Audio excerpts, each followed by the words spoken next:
Ndugu yangu mpendwa, ulio mbele yangu, unayetazama na kuniona, ni mimi mtumishi wa Mungu Romanus Sambala. Leo hii nimewiwa niseme na wewe unayetazama na kuniona. Sijakujua ama pengine unajua nijua. Kama unanijua na kushukuru kwa kuwa unanijua.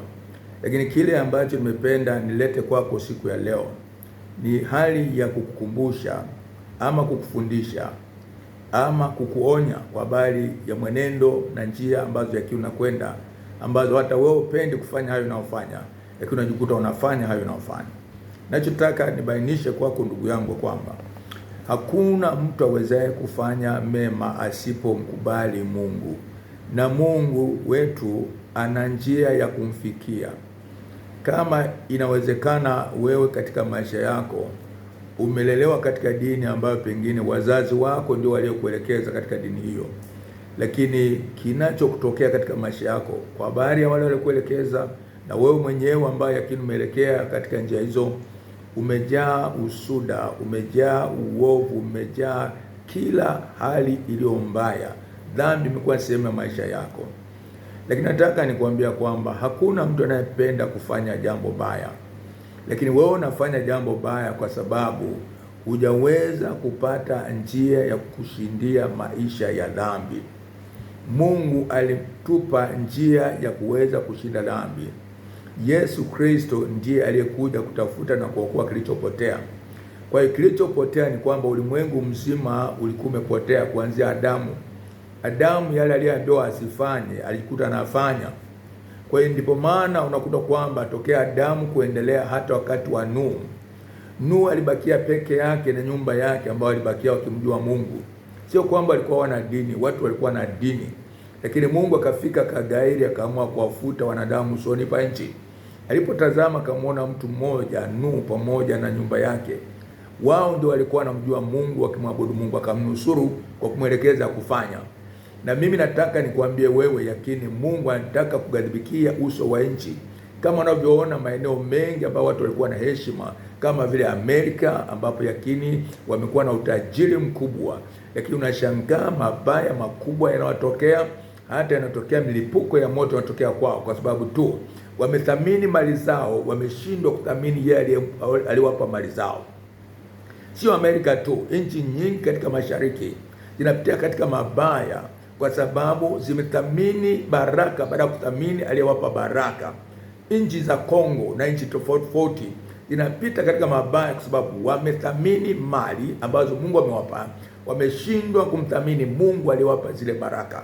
Lakini hata taifa la Tanzania, tusipokuwa na akili, tusipokuwa na ufahamu, tusipokuwa na macho, tusipokuwa na masikio, hatutakwepa mabaya yanayoweza kutukabili tutakapokataa njia za uzima. Njia za uzima ni Yesu Kristo aliyekuja kutafuta na kuokoa kilichopotea. Nataka nikuambie neno hili, nataka kusema sasa. Ni vizuri upate kunielewa na upate kunikubali. Na kama utanielewa na kunikubali, utakuwa umeokolewa na ufalme ule wa ajabu ambao ni wa Shetani.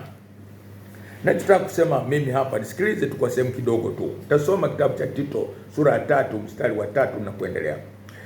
Maana hapo zamani sisi nasi tulikuwa hatuna akili, tulikuwa waasi, tumedanganywa, huku tukitumikia tamaa na anasa za namna nyingi, tukiishi katika uovu na usuda, tukichukiza na kuchukiana.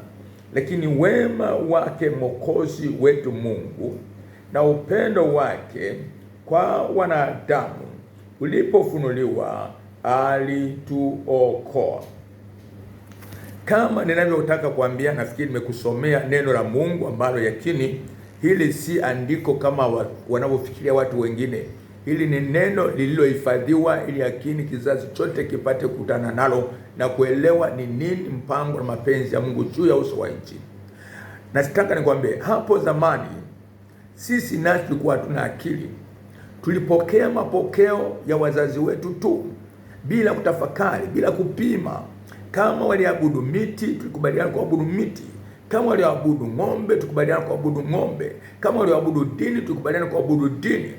Lakini nataka nikwambie, katika yote ambayo ya kitu yapokea, hakuna jema lolote lilionekanika kwetu. Kwa asilimia kubwa wengi, pamoja na kwamba walipokea mapokeo wakawa waaminifu kuelekea katika dini zao, walijaa tabia za kuua watu, walijaa tabia za uchawi, walijaa tabia za kutoa ama kupokea rushwa. Lakini nataka nikwambie neno moja tu unielewe, kama nilivyosema kwamba, maana hapo zamani sisi na tulikuwa hatuna akili, tulikuwa wasi, tukidanganywa, huku tukitumikia tamaa na anasa za namna nyingi. Lakini wema wake Mungu ulipofunuliwa kwetu, alifanya nini? Alituokoa. Nataka nikuambie wewe, yawezekana wewe pia unajiita Mkristo, yawezekana wewe pia unajiita una dini, lakini bado unatatanika na maisha yanayokusumbua. Hakuna jema hata moja unalifanya. Ndipo maana nataka nikuambie kwamba iko sababu ya kutafakari kwa kina. Umepewa nafasi siku ya leo, mahali ambapo watu wengi siku ya leo wamekufa. Wengine wamekufa kwa ghafla, amekuwa akitembea njiani kaanguka kafa. Wengine wamegongwa na magari wamekufa. Lakini wewe umeachwa hata sasa bado unaendelea kuishi. Nataka nikwambie, kinachofanyika kwako ni wema wa Mungu. Anakuacha ili akini ufike mahali utafakari kwa kina maisha yako. Umepewa umri, hata ulipofikia leo tayari una umri mkubwa, lakini bado unakubaliana na uovu unaotendeka usoni pa nchi. Nataka nikwambie, ni nafasi yako leo kukubali kumpokea Bwana Yesu Kristo aliye Bwana na Mwokozi wako. Utakapokubali kumpokea Yesu Kristo leo, nataka nikwambie, hutaendelea kupotea, hutaendelea kuangamia, lakini neema ya wokovu itakuja kwako. Yale ambayo unatumikia leo, nataka nikwambie, yaliyo maovu, hakika Mungu atakuwezesha, utatengana na uovu huo. Hebu nisome kitabu kile cha Yohana sura ya 14 mstari ule wa 6. Yakini tasoma pale sehemu kidogo tu, anasema hivi, mstari kuanzia ule wa 6. Anasema hivi, nafikiri kuanzia wa 6. Nitasoma pale kwanza wa 6. Anasema Yesu akamwambia, mimi ndimi njia na kweli na uzima. Mtu haji kwa Baba ila kwa njia ya mimi. Kama mngalinijua mimi, mngalimjua na Baba yangu. Sasa mnamjua, tena mmemwona. Filipo akamwambia, Bwana, utuonyeshe Baba, yatosha. Yesu akamwambia, mimi nimekuwepo pamoja nanyi siku hizi zote, wewe usinijue Filipo? Aliyeniona mimi amemwona Baba. Basi wewe wasemaje, utuonyeshe Baba? Yesu Kristo ni Mungu aliyeshuka usoni pa nchi, akapita njia zile zile wewe ambazo unaweza kujitetea kwamba kwa sababu nalizaliwa siwezi kushinda dhambi. Lakini Mungu akaona kwamba avue utukufu wake, avue heshima yake, ashuke duniani, aingie ndani ya tumbo la mtu, azaliwe kama mtu, afike mahali aishi katika maisha ya umasikini. Alizaliwa katika zizi la ng'ombe ili kuonyesha kwamba udhaifu wako, kutokujua kwako, umasikini wako sio kibali cha wewe kuishi katika kushindwa, sio kibali cha wewe kuishi katika dhambi. Lakini alifanya hivyo makusudi tu, akavua kwa hiari utukufu wake, akavua kwa hiari heshima yake, akaja kama mtu kwa lengo tu kukuonyesha kwamba katika mwili huo, katika maungo uliokuwa nayo, unaweza kuishi maisha mema.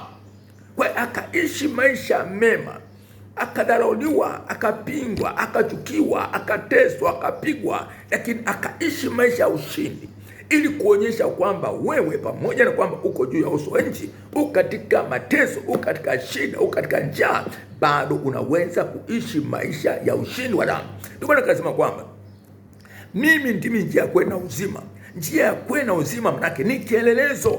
Kwa kupitia Kristo Yesu utaweza kuingia mbinguni. Kwa kupitia Yesu Kristo unaweza kushinda dhambi.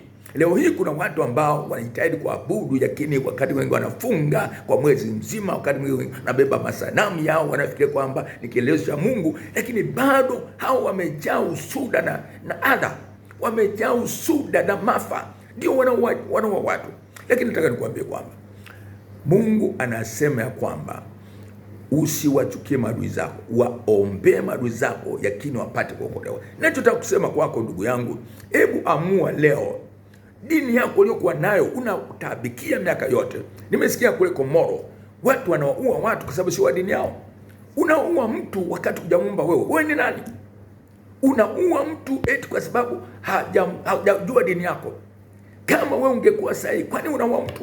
Baada ya kumsaidia yule mtu aweze kujua njia halisi ya kwenda mbinguni. Unapomuua unataka ende kwa nani?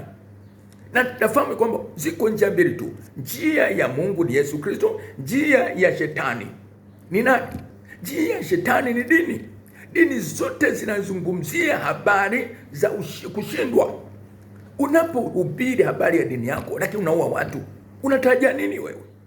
Unayemuua unataka ende kwa nani? Unamsaidia shetani ende kwa shetani. Unapomchukia mtu ambaye yakini hajajua unachokiabudu wewe, unapomchukia unatarajia nini? Unatarajia nini? Nataka nikwambie, una uamuzi leo, una hatua leo ya kufanya leo, ubatilishe imani yako batili iliyojaa usuda, iliyojaa chuki. Unatembea na silaha. Unapotembea na silaha ili weje? Unataka kuua uliyemuumba wewe. Aliyemuumba huyo unataka kumuua ni nani? Ni wewe. Kama kumuumba wewe, kwa sababu kwa nini unataka kumuua? Je, aliyemuumba hana uwezo kumuua? Hana uwezo kumuondoa? Kwa nini ufike wewe muondoe? Ndipo wanakuambia leo unaona nafasi. Unaona nafasi raka hii. Unaona nafasi ya kumwamini Yesu Kristo na kumpokea awe Bwana Mwokozi wako. Nafikiri nitasema neno moja hapa. Nitasema neno moja ili uchukue hatua. Uchukue hatua kama nilivyochukua mimi. Mimi nami nilikuwa kama wewe. Nilikuwa na dini lakini nilikuwa kahaba. Nilikuwa na dini lakini nilikuwa muongo. Nilikuwa na dini lakini nateswa na wachawi. Nataka nikuambie kwamba ukiwa na Yesu Kristo hakuna mchawi, hakuna mganga atakaye kugusa. Ndio maana wachawi wote duniani hawezi kumgusa mtu aliyeokoka. Hebu sikiliza katika ile sura ya 10 ya Warumi, sura 10 mstari wa ule wa 9. Mtasoma pale. Anasema hivi: kwa sababu ukimkiri Yesu kwa kinywa chako ya kuwa ni Bwana na kuamini moyoni mwako ya kuwa Mungu alimfufua katika wafu, utaokoka. Kwa maana kwa moyo mtu amini hata kupata haki, na kwa kinywa ukiri hata kupata wokovu. Nachotaka kusema kwamba leo hii kama nalosema nalikubali, unaliamini, nataka nikwambie umwamini Yesu Kristo, umkiri Yesu Kristo, umpokee Yesu Kristo awe Bwana Mwokozi wako leo. Ufungue moyo wako, aingie ndani ya moyo wako, akae kwako leo.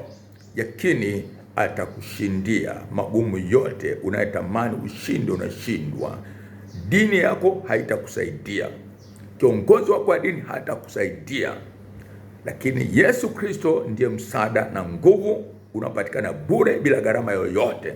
Hebu mpokee Yesu Kristo sasa hivi. Hebu sikiliza maneno haya, utanifuatisha pale ulipo. Sema: Bwana Yesu, niko mbele zako, mimi ni kazi ya mikono yako. Uliniumba wewe mwenyewe.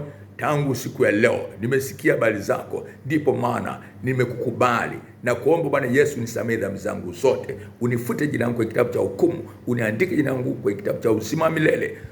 Yesu Kristo, unipe nguvu, nami nakukubali. Tangia leo nitakutumikia maisha yangu yote. Kwa Yesu Kristo Mwokozi, mimi nakushukuru. Sema amen. Basi ubarikiwe sana. Kama unataka kuwasiliana na mimi, yakini nimezungumza kwa maneno machache, unaweza kuwasiliana na mimi kwa namba za simu. Nitakueleza. Kama na kalamu, andika mahali ulipo. Andika namba hii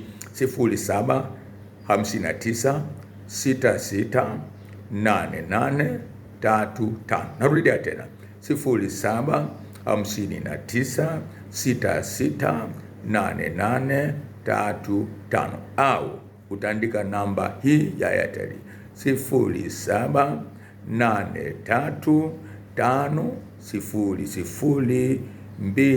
0783500294. Narudia tena 078350 000294. Mungu wa mbinguni akubariki. Karibu kwa Yesu Kristo. Ubarikiwe sana. Amen.